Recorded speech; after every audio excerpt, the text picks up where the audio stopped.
High students. আচ্ছা, আমি তোমাদের যে ধরো পড়াগুলো করাচ্ছি, যে কবিতাগুলো পড়াচ্ছি, তোমাদের ভালো লাগছে তো? আশা করি ভালো লাগছে।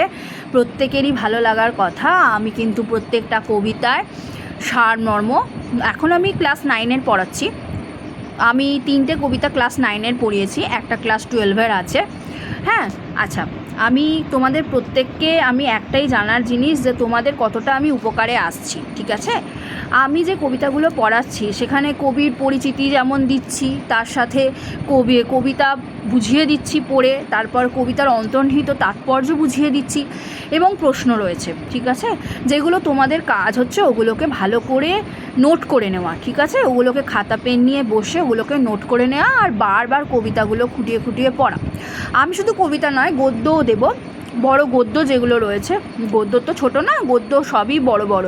তো ধরো 2-3টে ক্লাসে আমি গদ্য কমপ্লিট করব, তার প্রশ্নগুলো দেব, ঠিক আছে? তো তোমরা নিয়মিত পড়তে থাকো, একটুও ফাঁকি দিও না, পড়তে থাকো। আর আরেকটা কথা হচ্ছে, তোমাদের যদি আমার পড়ানোগুলো ভালো লেগে থাকে, উপকারে আসি, তোমরা চ্যানেলটা সবসময় সার্চ করবে, আমাকে যা কবিতা বলো, যা গদ্য বলো, সব কিন্তু পেয়ে যাবে তোমরা। আর তোমরা এখানে আমি গ্রামারও ছাড়বো, এখন আমি গ্রামার দিইনি, তবে গ্রামার ছাড়তে শুরু করব। তোমাদের যেমন সন্ধি আছে, সমাস আছে, এগুলো আমি দেবো।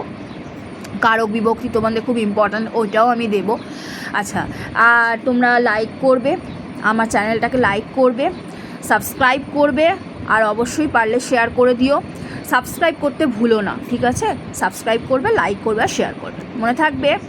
আচ্ছা, আর পারলে কমেন্ট করে দিও কেমন লাগছে ক্লাসগুলো। যদি কিছু জিজ্ঞাসা থাকে জিজ্ঞাসা করে নিও, ঠিক আছে? ব্যাস, থ্যাংক ইউ।